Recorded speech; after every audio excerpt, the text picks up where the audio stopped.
J'ai vu ce qu'avaient en commun les Sharapova, les Tsitsipas, les Sinner, mais également, parce que je m'en suis occupé pendant que j'étais chez Mouratoglou, les Holger Rune, les Coco Gauff, les Musetti, les Popirine, tout cela, j'ai vu ce qu'ils avaient. Et en fait, il faut avoir qualité de pied, être extrêmement gainé, être souple, avoir une vitesse d'épaule et être gainé au niveau de l'épaule, c'est-à-dire avoir une omoplate qui est collée sur le gril costal, parce qu'après ça engendre énormément de problèmes au niveau de l'épaule.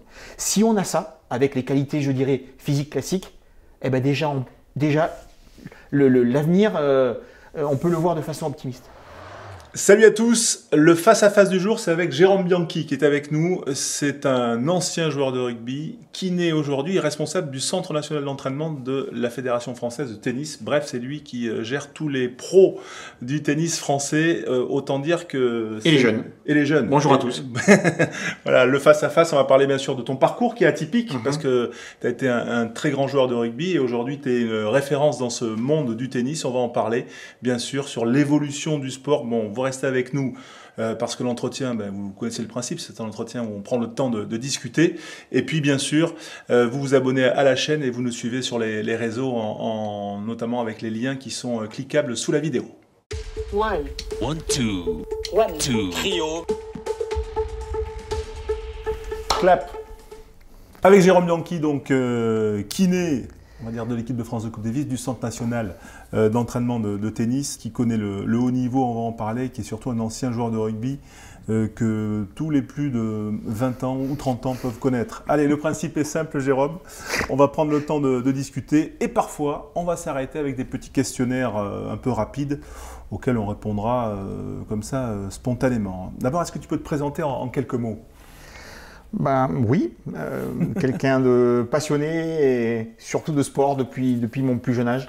Né dans le sud-ouest à Pau, je finis par en définitive atterrir à Toulon à l'âge de 21 ans après avoir joué dans des clubs à Fontainebleau en cadet avec Philippe Guillard notamment, en junior à Aix-en-Provence avec d'autres qui me suivront plus tard à Toulon.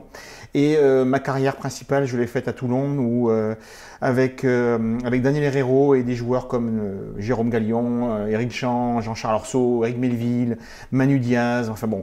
Dans les années 80, on a vraiment marqué l'histoire du rugby français et on a été champion après avoir fait plusieurs finales.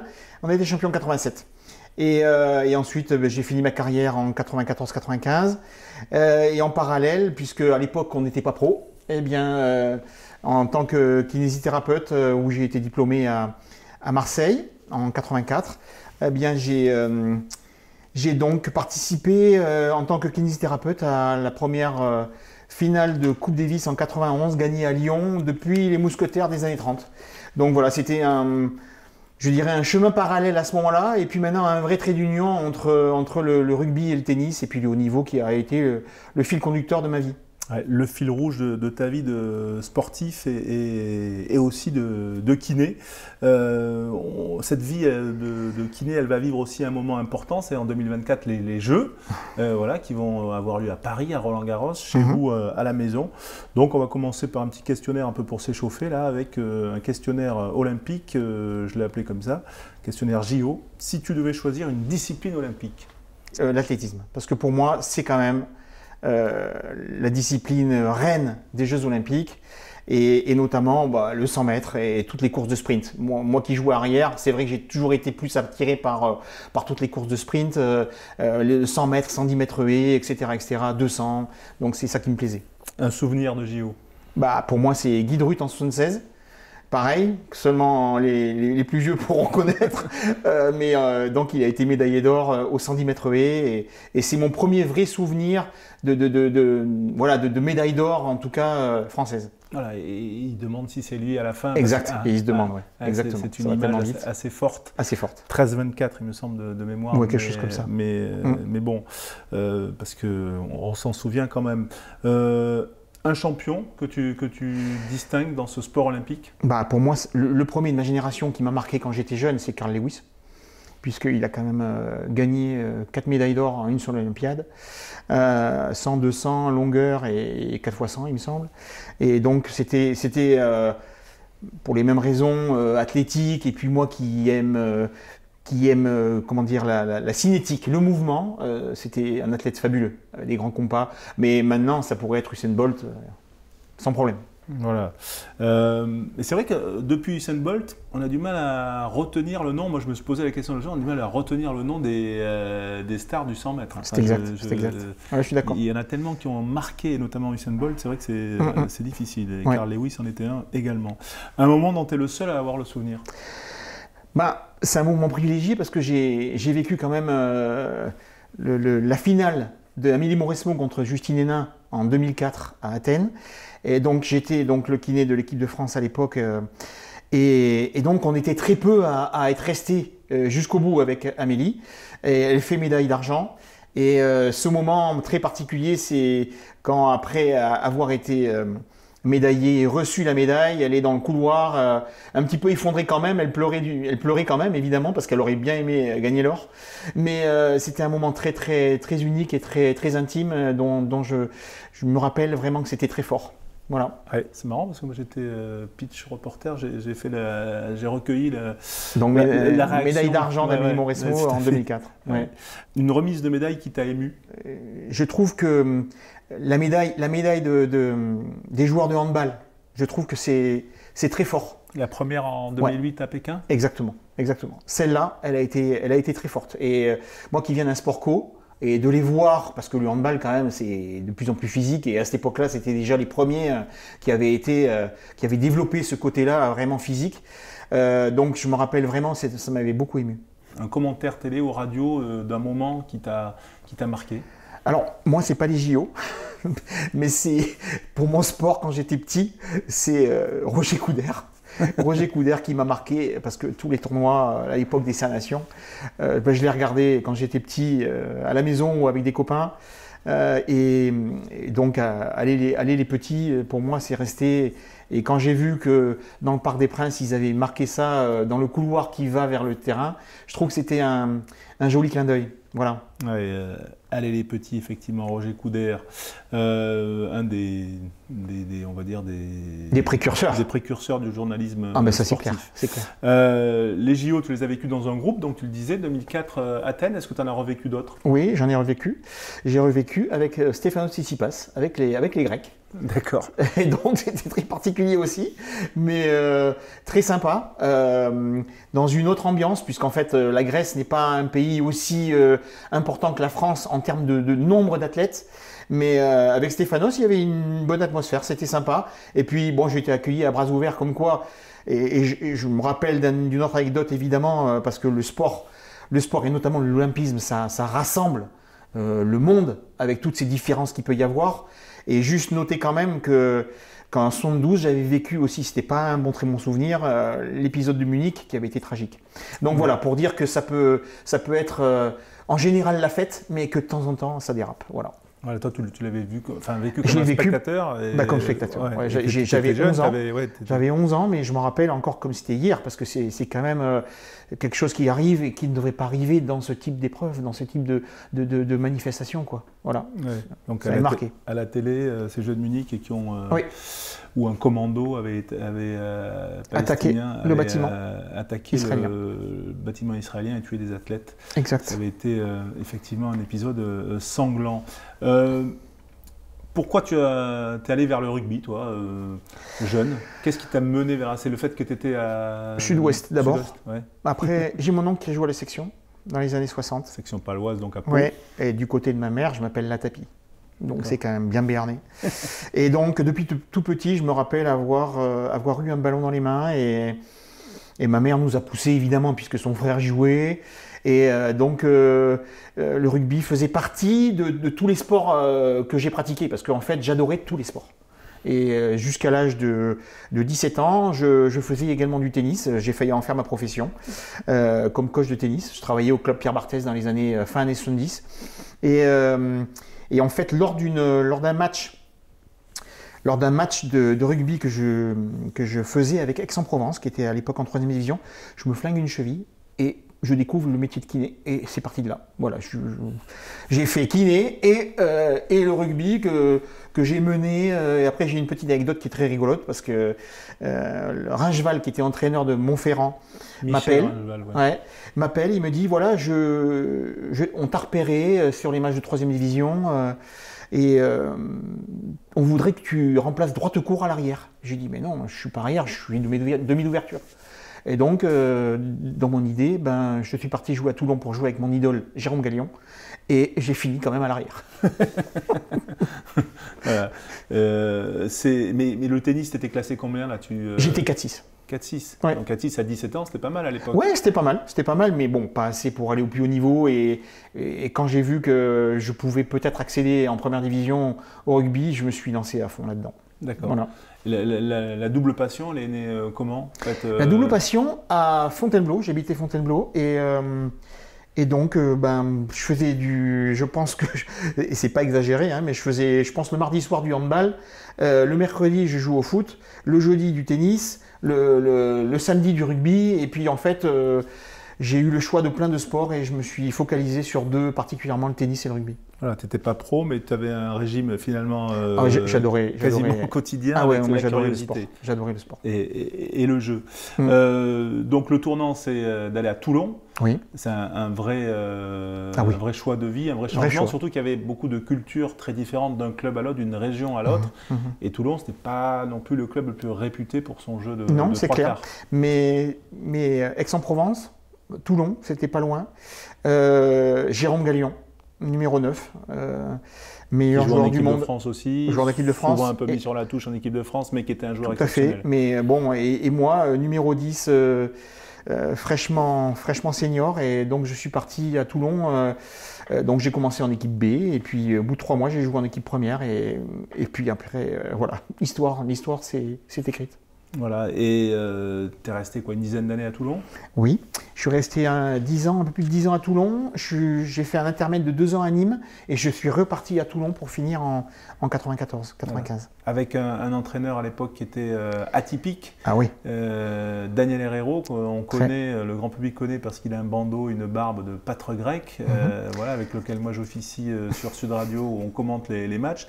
Beaucoup de lyrisme, mais un meneur d'hommes à part. Oui, c'est sûr qu'il a cultivé tout ça avec le temps, mais déjà il avait quand même un franc-parler et une manière d'aborder le rugby à Toulon qui nous a valu quand même d'avoir énormément de succès.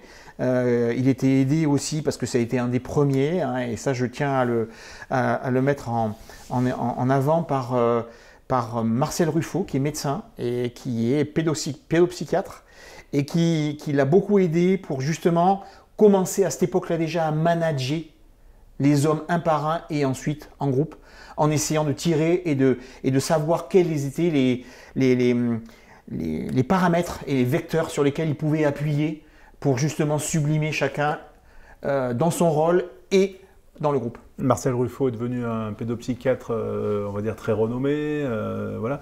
Mais à ce moment-là, il était avec l'équipe. Enfin, complètement. Il venait quasiment à tous les déplacements. Ah oui, ouais. oui. Donc c'était des échanges que vous aviez. Ah, c'était oui. lui qui. C'était surtout Louis qui était avec Daniel. Daniel essayait de trouver des mots et moi ce qui m'a surtout ce que j'ai beaucoup aimé, c'était surtout ses préparations d'avant-match. C'était incroyable. Daniel il avait un verbe.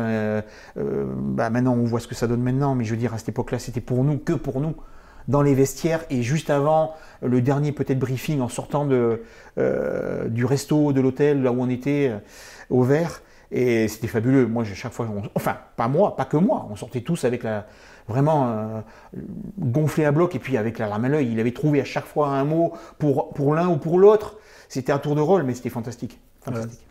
C'était un groupe d'amis ou où il y avait déjà une notion de professionnalisme Moi, je crois qu'à l'époque, on était un des deux clubs avec peut-être Toulouse, peut-être Agen, que je vais mettre aussi parce qu'il y avait un paquet d'internationaux, à s'entraîner tous les jours, à avoir quelque chose de très précis au niveau préparation physique. On était en avance, on faisait des tests physiques déjà, parce qu'il y avait la marine à Toulon, et on faisait des tests de VO2, des tests de force, etc. On était déjà dans le début pas d'un professionnalisme, parce que tout le monde bossait, entre guillemets, beaucoup d'ailleurs qui bossaient à la mairie, c'était assez rigolo, mais bon, c'était une autre époque, mais déjà, il y avait les prémices du rugby moderne. Tu joues arrière, donc en tout cas tu t'épanouis au poste d'arrière à Toulon. Vous faites 3 finales dans ces années 80. Vous croisez 2 fois la route de Toulouse notamment, avec une finale qui pour moi est l'une des plus belles. Je ne les ai pas toutes vues puisque je ne suis pas trop vieux 85. non plus. Mais 85 reste, même si elle se termine pour moi elle est douloureuse, mais douloureuse. Voilà, où les Toulousains vous battent, mais c'est une finale qui a été. Tu l'as déjà revue cette finale? Oui, je l'ai revue entièrement. Ouais, je l'ai revu longtemps après ou Longtemps après. Ouais, parce que ça avait été quand même douloureux. Après prolongation, il y a eu des essais extraordinaires. Oui, extraordinaires. Et puis ça a été l'avènement de la génération de Toulouse. Notre aussi avènement. Mais après, c'est vrai que cette finale, si on la gagne, peut-être que c'est nous qui avons cette embellie que Toulouse a eu derrière. Mais ils avaient quand même une génération exceptionnelle de joueurs. Voilà. Donc. Mais vous aussi, quand même, faites 85, 87, 89. Ah oui, puis il y a 92 derrière qui suit, même si moi j'y suis pas, c'est quand même les petits qui sont et qui gagnent. Non, mais il y a eu les fondations de la Maison Toulon sont faites là pour un moment. 87 finale contre le Racing. Voilà, donc tu as joué contre ton pote de cadet, Philippe Guillard. Exact. C'était incroyable, et en plus il a presque la balle de match à la fin du match s'il réussit son petit coup de pied par-dessus. Mais bon, oui, mais ça aurait été quand même dommage de ne pas être champion cette année-là parce qu'on avait dominé tout le monde. C'était la première Coupe du Monde aussi en 87, faut pas l'oublier. Ils avaient retréci le championnat et c'était la première fois qu'il y avait 2 poules de 10. Oui. Donc c'était quand même très. C'était un peu un top 14 avant l'heure. Ah ouais, élite. Et je crois, on avait perdu en définitive un seul match de l'année contre Agen.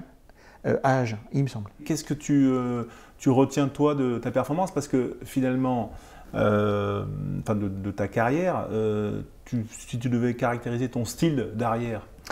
J'étais un style joueur. D'abord, j'adorais relancer. J'adorais m'intercaler. J'adorais faire des combinaisons dans le côté fermé avec Jérôme Gallion qui me mettait sur des rails avec sa passe magnifique. Et j'adorais buter. J'étais buteur aussi. Donc voilà, j'étais une sorte peut-être de rugby de arrière moderne qui aimait un petit peu tout faire, intervenir et j'aimais être leader. J'adorais être leader. Ça c'est clair. Leader de jeu, pas forcément de verbe, mais leader de jeu, je m'exposais, j'adorais m'exposer. Donc voilà. Le jeu à Toulon, c'était pas non plus à cette époque-là la marque de fabrique. Ah non, mais par contre, si tu regardes nos matchs en championnat, on jouait énormément. Par contre, en phase finale, c'était fini. Devant, le 9, le 10, les drops et les pénalités ont buté. Mais c'est vrai qu'on rétrécissait énormément le jeu parce que bon, il y avait cette peur de ne pas gagner ce titre après lequel on courait depuis des années. Mais quand même, on a fait beaucoup de jeux. On a fait beaucoup de jeux pendant la saison. Tu t'es amusé. Oui. Il y a eu 2 ou 3 sélections en équipe de France. Il y en a eu 3. Ouais. 83, 85, 86. Non, la première c'est 85, 86 et ensuite 88. D'accord. Voilà. Ouais. 3 sélections. C'est tout. La première, c'est Argentine qui compte parce qu'à l'époque, les autres ne comptaient pas. Ouais. Donc voilà, il n'y en a pas. Pourquoi? Parce qu'il y a Serge Blanco dans ma génération. C'est ce que j'allais. Qui a été un formidable joueur, on ne va pas dire l'inverse. Incroyable. D'ailleurs, là, il a été encore élu joueur de rugby, de l'histoire du rugby français. Avec légitimité, je trouve, parce que c'était un exemple pour moi, jeune joueur, voilà quoi. Mais voilà, Serge Blanco, ça restera Serge Blanco. Voilà. Il avait 4 ans de plus que toi, je crois. Oui, à peu près. 3 ans, je crois. Ouais. Et c'est vrai que c'était un peu, on l'appelle le Pelé du rugby. C'était un joueur exceptionnel. Comment toi, tu as réussi à garder le cap alors que tu sais que tu avais quand même un monument, on le savait tous, il a joué dès 1980 en équipe de France et il a arrêté en 91, il a vraiment cannibalisé le poste. Complètement. Disons j'ai eu une fenêtre. Cette fenêtre-là, malheureusement, elle s'est refermée brutalement parce que je m'étais blessé le week-end avant avec Toulon sur un match de Coupe de France à la con. Mais c'est vrai que c'est un regret quand même. Mais à l'époque, Jacques Fouroux m'avait fait confiance et donc j'ai été passé à l'arrière et Serge Blanco, il l'a mis à l'aile. et une semaine avant je me blesse. C'était dommage, c'était contre l'Écosse. J'aurais bien aimé jouer ce match, mais bon voilà, en plus, voilà, c'était comme ça, c'est l'histoire. Mais Serge Blanco, ça reste quand même un monument et j'ai pas de regret du tout. Moi j'ai fait ma carrière, j'ai eu les tournées que j'ai fait, à chaque fois je me suis régalé, donc j'ai pas de regret du tout sur tout ce que j'ai fait. Le rugby aujourd'hui, c'est quoi ton rapport au rugby? Mon rapport au rugby, c'est de temps en temps aller au match ici à Paris, maintenant que j'habite à Paris. Si j'étais à Toulon, c'est vrai que j'irais beaucoup plus à Mayol, parce que ça reste mon club de cœur. Et même si là en ce moment c'est pas facile pour eux, je regarde toujours ce qu'ils font, mais je m'intéresse. Je m'intéresse plus maintenant d'ailleurs que je suis moins les jours de tennis sur le circuit, parce que jusqu'à il y a pas très longtemps, j'étais quasiment 35 à 40 semaines sur le circuit, donc c'est pas facile à suivre depuis l'étranger. Mais oui, non, toujours, je regarde toujours avec beaucoup d'intérêt. Il ressemble à quoi le rugby d'aujourd'hui par rapport à celui que tu as connu, toi? Oh, c'est plus le même jeu. Il faut pas comparer. Il y a énormément de joueurs de l'époque qui pourraient jouer maintenant, avec les nouvelles techniques d'entraînement. Moi, je le vois dans le tennis, c'est la même chose. Il y a une évolution qui fait que, mais c'est plus le même jeu. C'est plus le même replacement, c'est plus le même temps de jeu, c'est plus les mêmes espaces. Même si maintenant on revient à jouer en première main. Chose qui a été abandonnée pendant un moment. Donc je traduis pour ceux qui ne connaîtraient pas, c'est en gros à partir d'une mêlée, une touche, et développer une attaque dans un premier temps de jeu. Dans un premier temps de jeu. Et souvent, les équipes ont du mal à justement contrecarrer ces temps de jeu parce que maintenant la défense a pris tellement le dessus sur l'attaque qu'à partir du deuxième, troisième temps de jeu, c'est vrai barbelé, quoi. Et il n'y a plus que du 1 contre 1 qui fait la différence en définitive. Donc les joueurs qui arrivent à passer ce premier rideau à la fois par la force ou par la vitesse, ça fait la différence. L'évolution physique des joueurs. Pareil. Il y a l'impression qu'il y a une uniformisation un peu des gabarits. Oui. Avant, il y avait peut-être beaucoup plus de disparités. Bien sûr. Et toi, sur on va dire sur ce que tu sais, peut-être en discutant avec des collègues, etc., ce que tu vois et ce que tu sais, qu'est-ce qui te frappe le plus? D'abord, quasiment tous, ils ont les générations en grandissant, ils font tous à peu près presque 10 cm de plus que nous, à part je dirais Dupont, Ramos, Colby, enfin il y en a quelques-uns toujours, mais maintenant c'est eux les dinosaures, et par contre les autres ce sont les mecs normaux, quoi. Donc parce qu'ils font tous minimum 1,90 m et qui font entre 95 et 100 kg. Donc c'est sûr que de ce point de vue-là, la muscu, mais aussi la génétique et puis les générations qui se suivent font que le rugby a changé, et qu'un mec à l'époque qui faisait 1,95 m, il jouait 3e ligne. Ou 2e, alors que là maintenant il peut jouer au centre ou à l'arrière, ou à l'aile. Donc tout ça, ça a changé, ça a mis beaucoup plus d'impact, ça a mis aussi de la vitesse, parce que les mecs, même en étant lourds, ils sont rapides.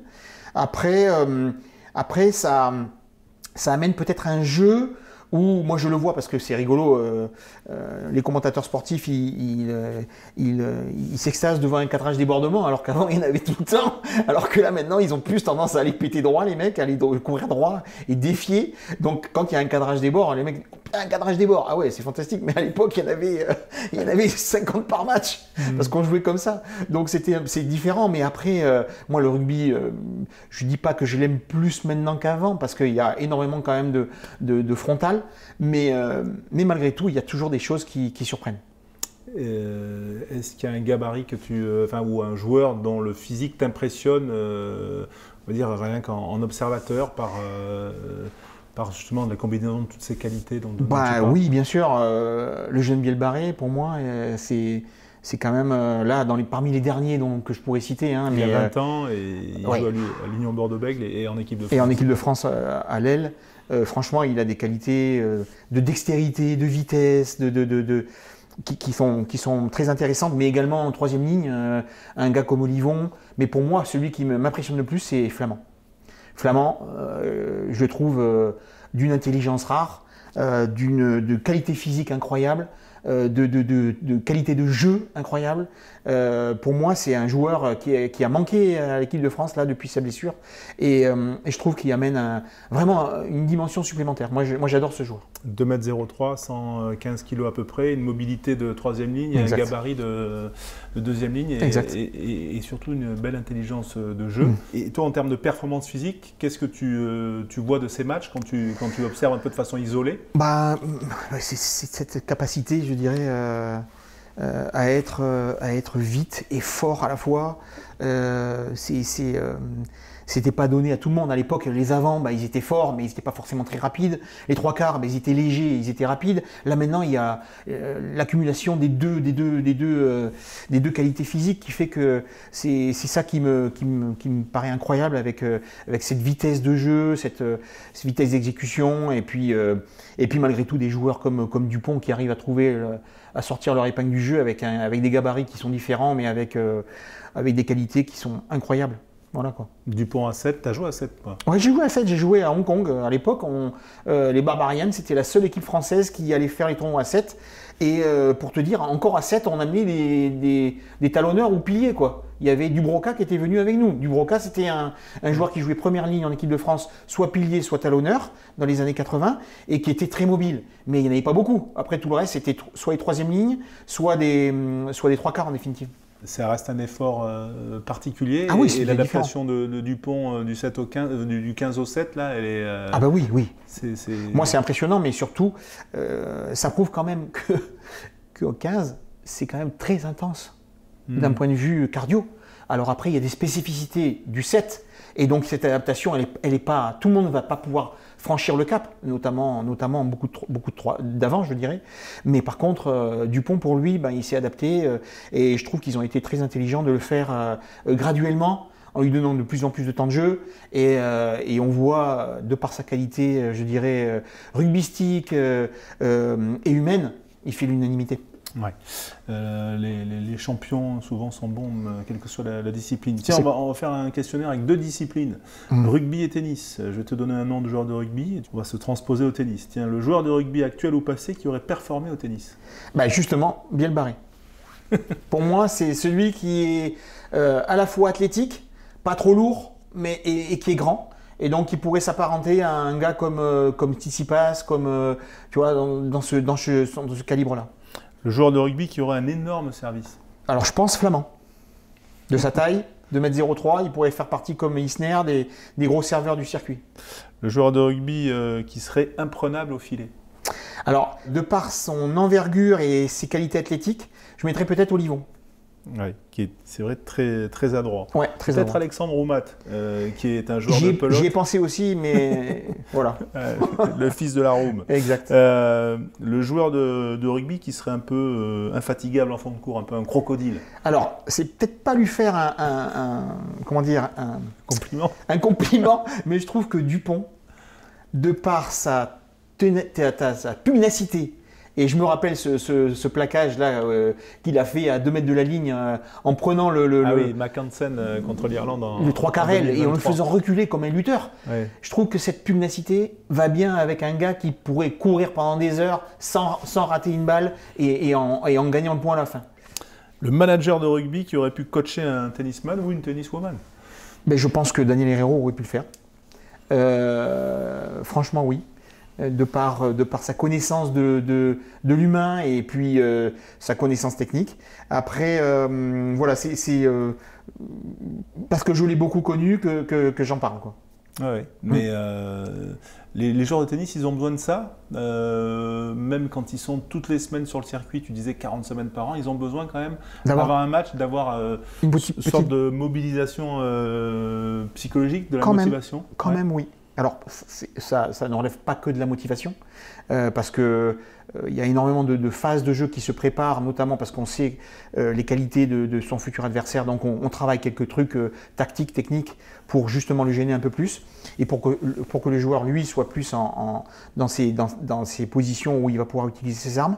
Mais la dimension mentale, elle est hyper importante. Donc, le fait de se préparer sur ses points forts, savoir que si ça se passe mal, anticiper sur peut-être le début de match qui va être très physique, Il y a des joueurs qui vont imposer du physique. Par exemple, Medvedev peut imposer un travail physique énorme pour qu'à un moment donné, tu sortes de ta zone de confort et donc ensuite que tu sois moins à l'aise pour gagner tes points. Donc tout ça, il faut le préparer. Et je pense que quelqu'un qui connaît le sport, sa dimension mentale et physique, ça pourrait être intéressant. C'est intéressant d'ailleurs. Venons-en à ta partie tennis quand même, parce que ça compte forcément, c'est ta vie professionnelle. Ça fait 30 ans que tu es dans ce secteur-là, même peut-être un peu plus. Tu as parlé tout à l'heure de l'aventure 91, la Coupe Davis à Lyon, des images qu'on connaît bien sûr, avec Yannick Noah qui était le capitaine de Coupe Davis, c'est un moment historique. Qu'est-ce qui a fait que toi, joueur à l'époque, on peut dire comme un pro d'aujourd'hui, mais enfin tu étais quand même un joueur de haut niveau, tu t'es retrouvé dans l'aventure Coupe Davis à Lyon? C'est grâce au rugby, grâce à ce que je faisais depuis tout petit. C'est-à-dire que, en fait, en Coupe Davis, c'est le seul moment dans le tennis où on est en équipe. Et Patrice Dominguez, qui était à l'époque capitaine de Coupe Davis, m'a appelé suite au conseil de Henri Lecomte et Éric de Bliquer, qui étaient venus à l'époque à Aix-en-Provence. Je m'en étais occupé pendant l'été. Et donc, Dominguez me dit, écoute, voilà, tu es kiné, je sais que tu joues à Toulon, est-ce que ça t'intéresserait de venir participer à l'aventure de la Coupe Davis avec des joueurs comme Henri Lecomte, Guy Forget et Yannick Noah, mais qui sont de très bons joueurs, mais qui ne s'entendent pas forcément tous les uns avec les autres. Et le fait que tu viennes du rugby, d'un sport qui est connu pour sa convivialité, pour sa générosité dans les efforts, je veux dire, créer un lien entre tous, est-ce que ça t'intéresserait? Je lui dis, bah écoute, oui, ça m'intéresserait, je suis à fond.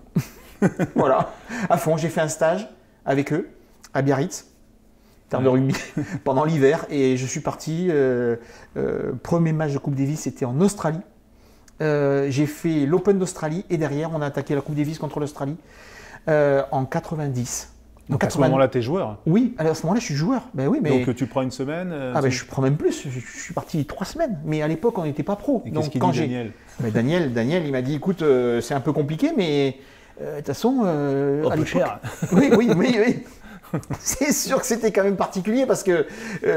mais c'était à un moment donné où il y avait peut-être une trêve à Noël et au mois de janvier. Après, on est à Toulon. Ce qu'il faut savoir, c'est qu'on faisait ce qu'il fallait pour être qualifié déjà fin janvier, début février. On savait qu'on était parmi les 4 et qu'après on pouvait faire un stage d'ailleurs de préparation physique en montagne pour ensuite faire la phase finale. Voilà. Donc il y avait des matchs où on pouvait se passer de moi et c'était pas plus mal sur le coup. À l'époque il y avait des poules et ensuite on allait vers une phase finale et aujourd'hui il y a une poule unique et il y a aussi une phase finale. Exact. Donc tu attaques cette aventure-là.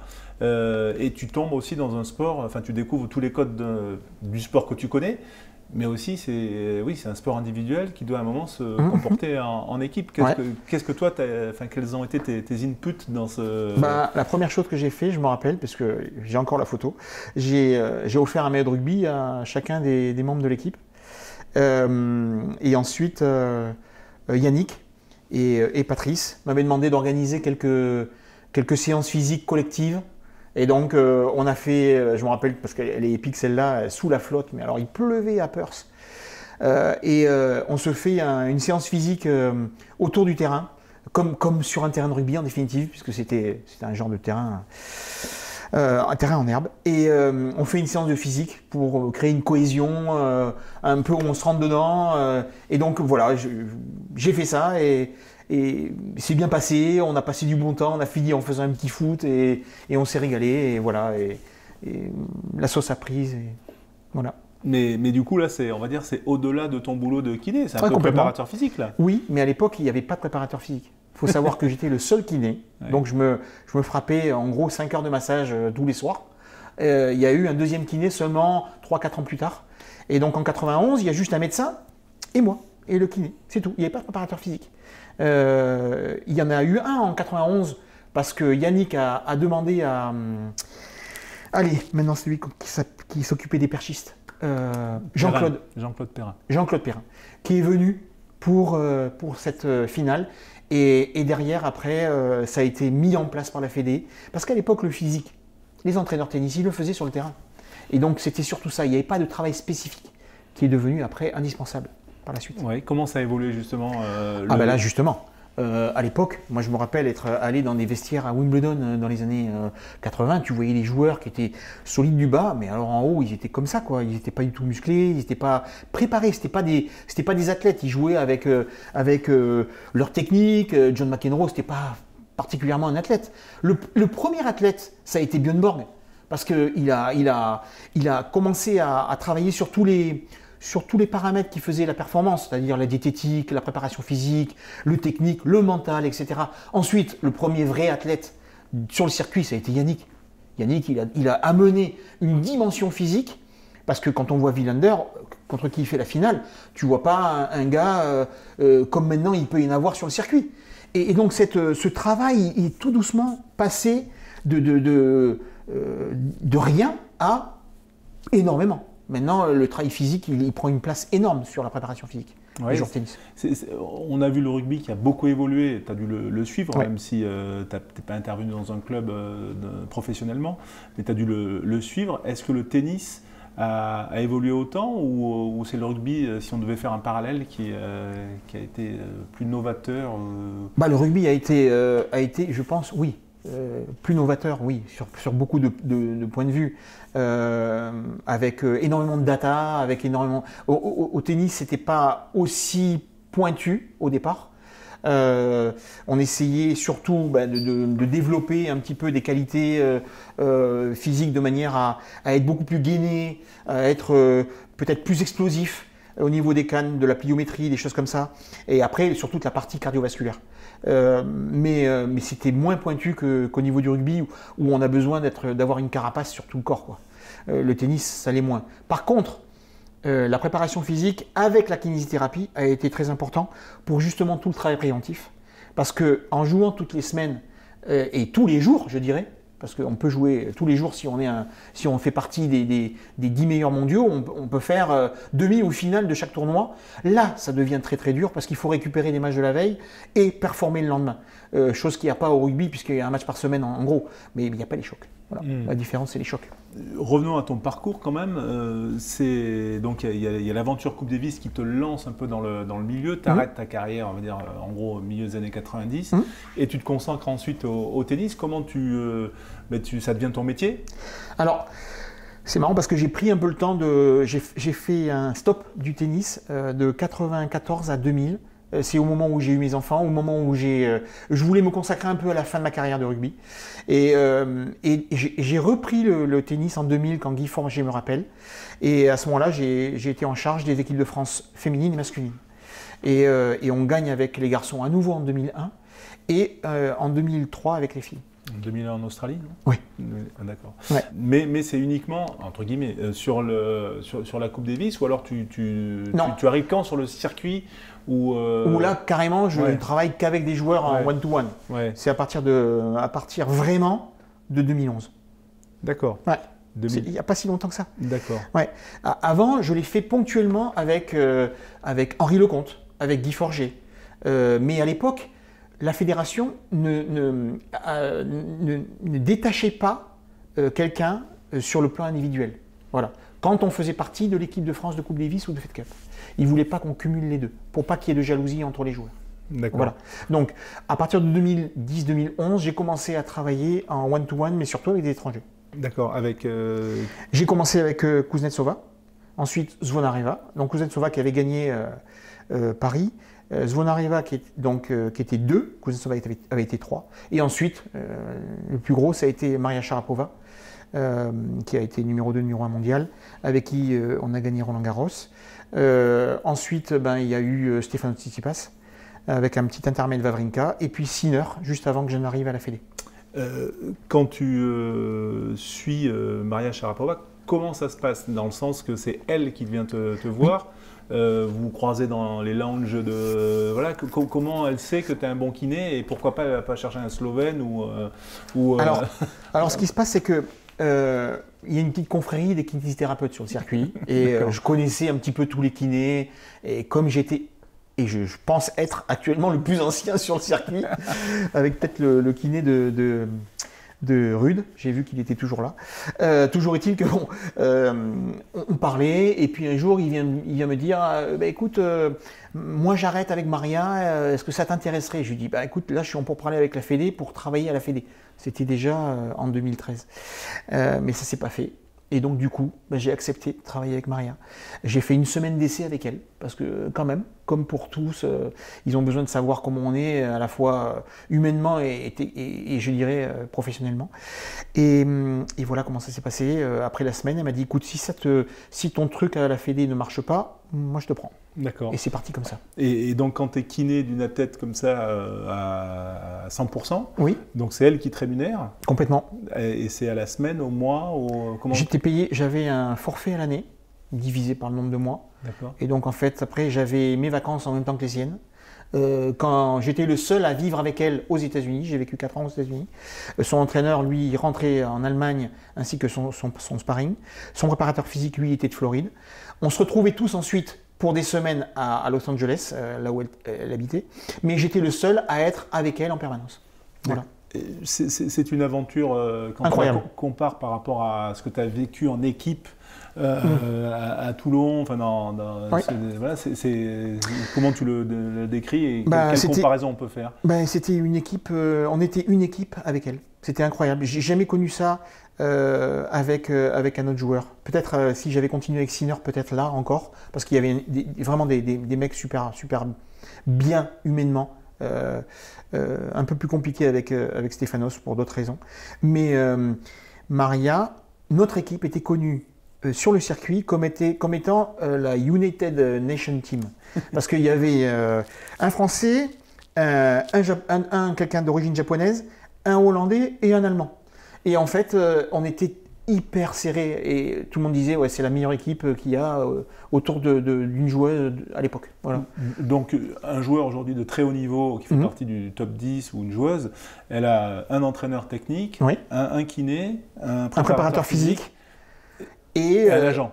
Et un agent. Ouais, l'agent, il fait partie du truc, mais avec un petit peu de retrait. Ouais. D'accord. Et actuellement, Yannick Sinner, il a 2 coachs tennis. D'accord. Il a un qui est italien et Darren Cahill, qui est australien, et d'ailleurs à qui j'avais pensé pour la question que tu m'as pas posée, pour le rôle de... Ça va venir. Ah, ça va venir, ben, je le garde.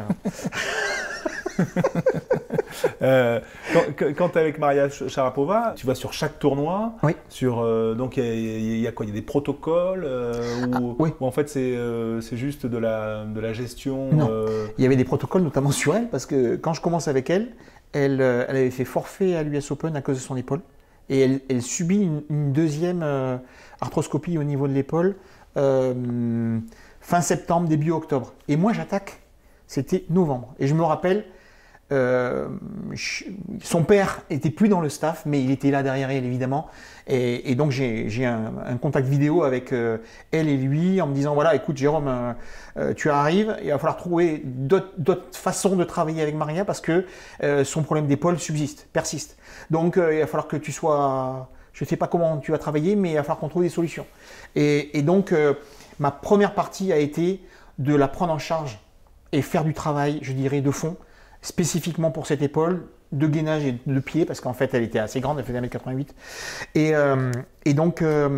Et aussi, parce qu'elle avait pris 8 kilos, de mettre en place toute une diététique en pointant le doigt et en parlant à une fille qui était, entre guillemets, une des plus jolies du monde, en tout cas sportive, et de lui dire qu'elle avait trop de kilos. C'était pas facile à dire, mais il fallait le dire. Et ça c'était ton rôle? C'est pas celui du prépa physique? Non, c'est moi qui lui dis, je lui dis, écoute Maria, tu me payes pour que je te dise la vérité, je te dis la vérité, il faudra que tu perdes 8 kilos. Donc voilà, c'était parti comme ça, d'entrée. Elle m'a regardé comme ça, elle m'a dit, ok. À fond. Et elle a toujours été à fond. Posez pas de questions. Tu lui dis un truc, elle le faisait. Incroyable. Pour moi, ça a été la personne avec qui, encore une fois, j'ai pas travaillé suffisamment longtemps avec Yannick, mais avec qui je me suis entendu le mieux sur cet investissement. Et pendant très longtemps, parce que j'ai travaillé beaucoup avec 2 filles, Amélie, Marie-Pierce, elles étaient beaucoup plus pros que les mecs. Voilà.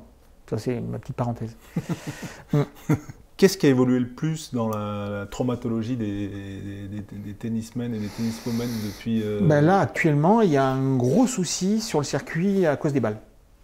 Voilà. Alors, depuis le Covid, je ne sais pas ce qui s'est passé. Soit ils utilisent des matériaux qui sont moins performants ou moins précis. Mais toujours est-il que là, les joueurs se plaignent énormément des balles.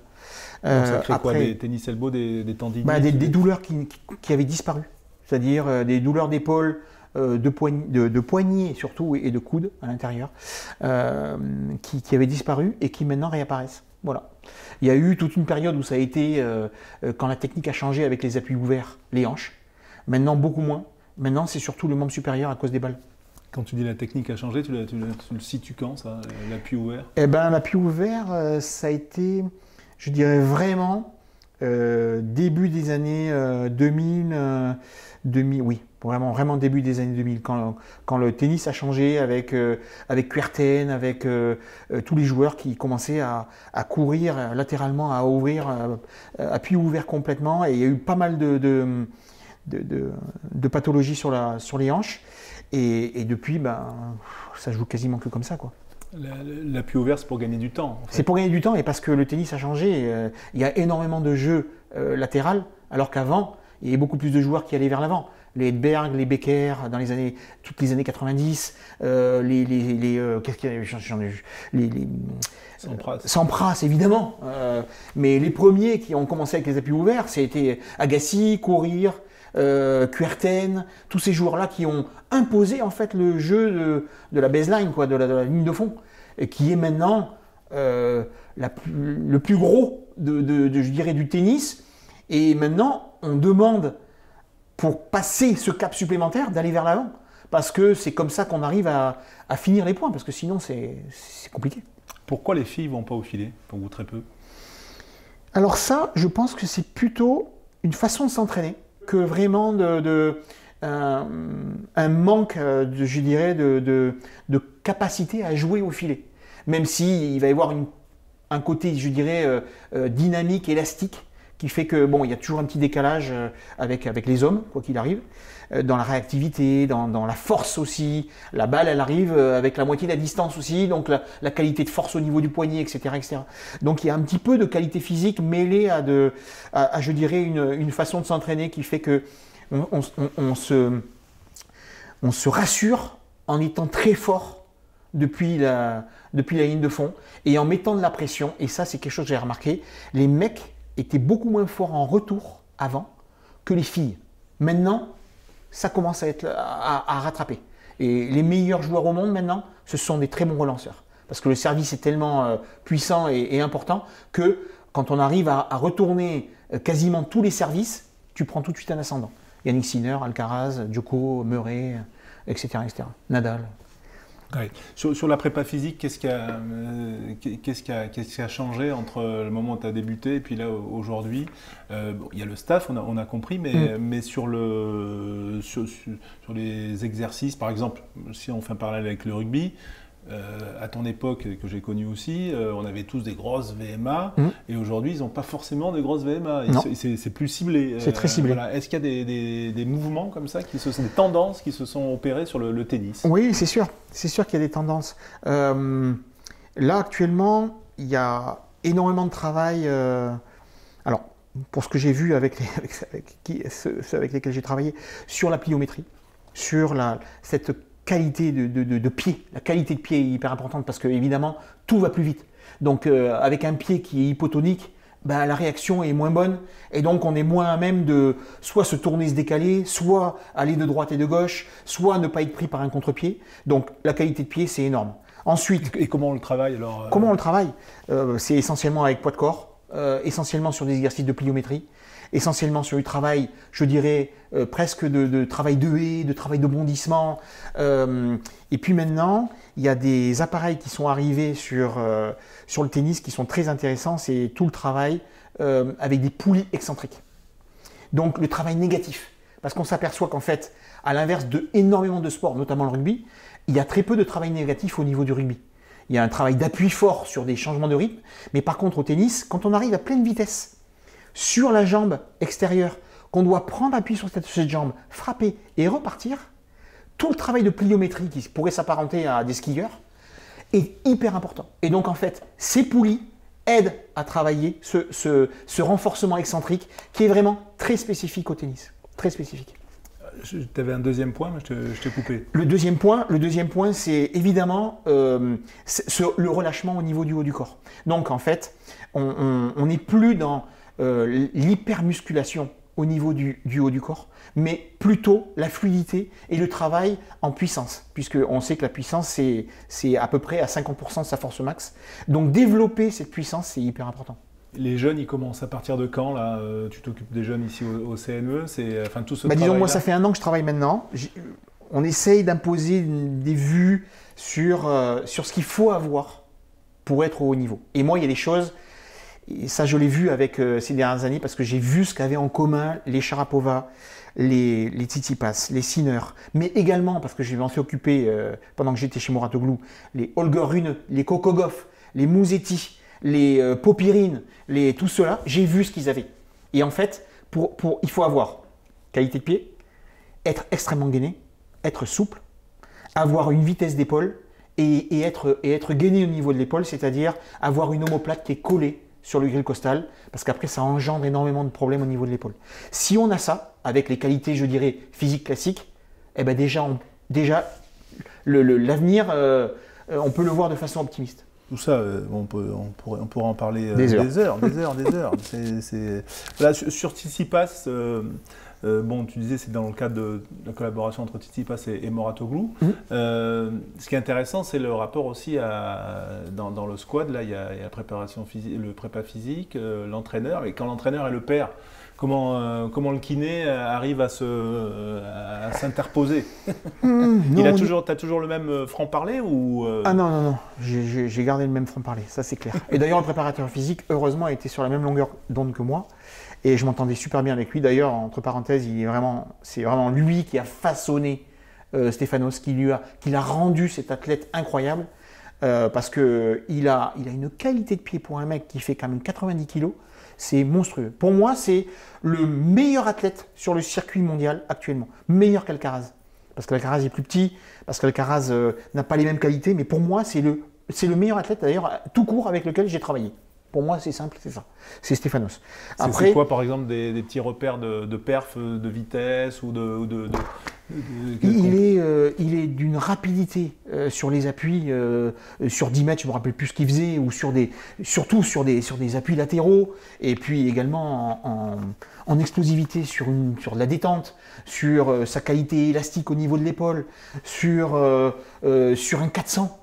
C'était monstrueux, ce qu'il faisait c'était monstrueux. Puis ce qu'il y a, c'est qu'il aurait pu tout faire, ce gars. Sur un 400 par exemple, c'est quoi il faisait en série, je sais pas, mais il devait être à 56, mais en pétant quoi. 56, 57 en pétant, il pouvait les répéter. C'est un truc de dingue. Après, on fait attention parce que après, quand on repart sur le terrain, il faut faire attention au psoas, il faut faire attention à tous ces trucs parce que ce ne sont pas des athlètes. Mais sur ses qualités physiques, c'est monstrueux. Mais c'est surtout sa qualité de pied. On mettait des haies d'une hauteur incroyable de 60 cm et lui, il faisait ça, mais avec un temps de latence au niveau du sol. Mais j'ai jamais vu ça. Jamais vu ça. Incroyable. Ouais, le fait qu'il soit un peu dans le creux là, en cette année 24, c'est lié à quoi? Parce que tout le monde dit oui, il n'y a plus de joueurs. Il est dans le creux parce que je pense que techniquement il n'a pas évolué comme il aurait dû. C'est pour ça que je parlais de ces problèmes de communication avec le père qui ne voulait pas entendre les choses que tout le monde lui répétait autour de lui d'ailleurs, mais il avait sa propre idée et donc en fait il s'est entêté depuis 5 ans à ne pas le faire progresser au retour, notamment en revers. Et là maintenant, il plafonne et je pense qu'à mon avis, malheureusement, à part sur la terre battue où il a un peu plus de temps, il va être un peu coincé quoi. Ouais. Parce que la nouvelle génération, elle lui a marché dessus maintenant. Quand t'es kiné, t'es aussi là pendant le match. Oui. Bon, souvent on te voyait à l'écran là. C'est long les matchs, très long. Le grand chelem et tout. Mais très toi, ton rôle pendant les matchs, tu sers à quoi là? Juste à observer, Oui. C'était obligatoire d'être là quand on est kiné? C'est important parce qu'en fait, comme le cercle est très restreint autour du joueur, et qu'on a l'habitude de travailler tous les jours, en fait, ils ont besoin d'un regard, d'un petit signe en disant attention, n'oublie pas de manger ou de boire. C'était le cas pour Stéphanos parce qu'il était tellement dans son truc que de temps en temps, avec le préparateur physique, on se regardait, mais là, il n'a pas bu quand même depuis 20-25 minutes. Ça serait peut-être bien qu'il boive ou qu'il mange.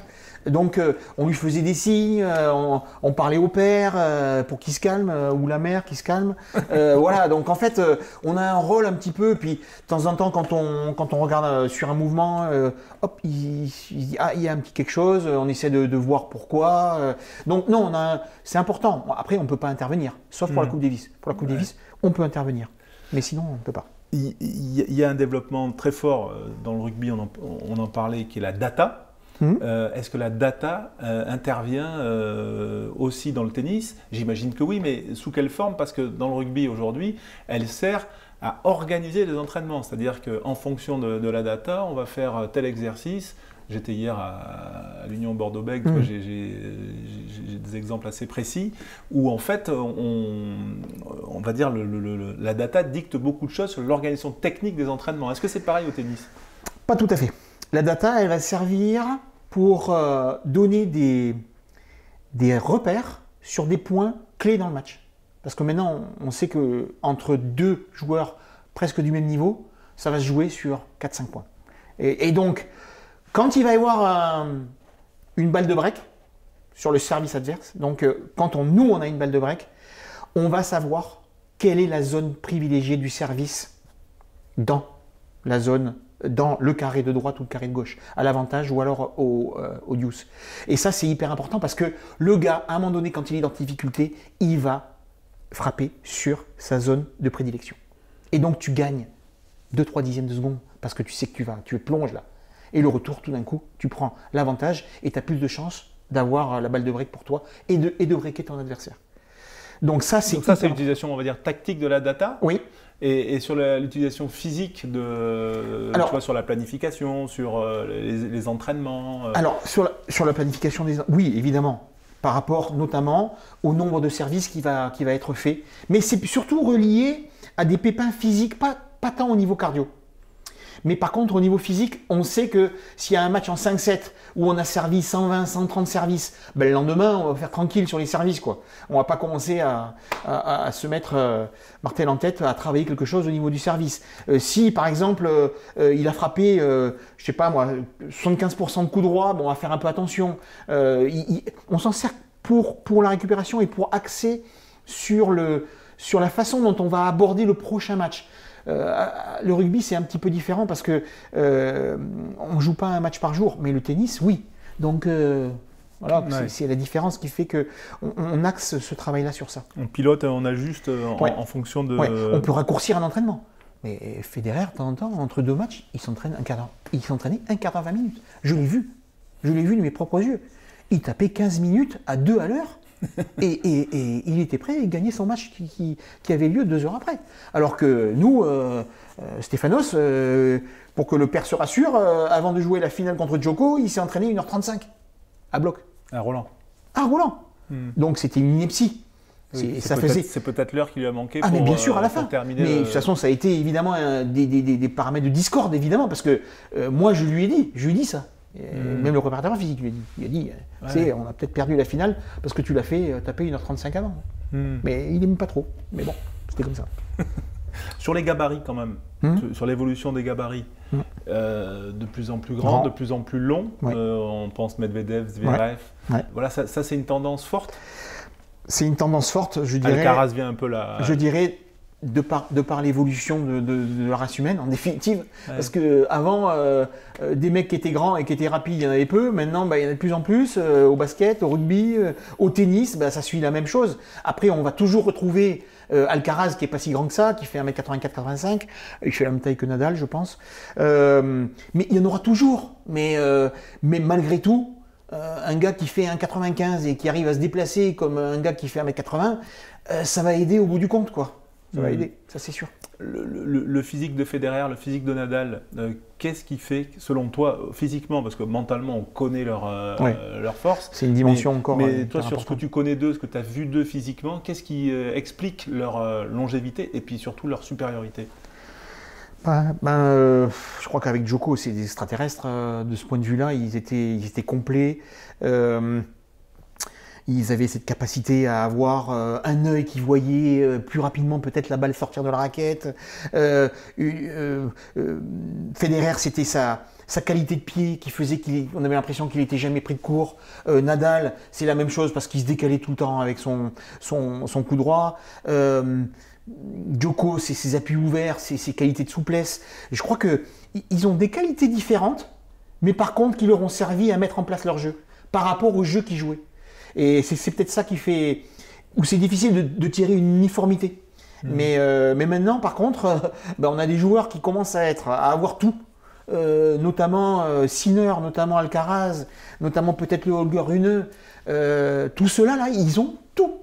Donc ils ont pioché. En fait, je pense que l'entraînement a changé parce que on a analysé ce que faisait Federer, analysé ce que faisait Nadal, analysé ce que faisait Djoko, et maintenant on essaie de tout regrouper et on travaille sur ces 3 trucs et on essaie de tirer le joueur le plus haut possible. Et je pense que bon voilà, on en est là. Et Sinner a visiblement une exigence, ou en tout cas la recherche de la perfection, peut-être encore plus poussée que les autres de ce qu'on entend. Ah oui, ça c'est sûr.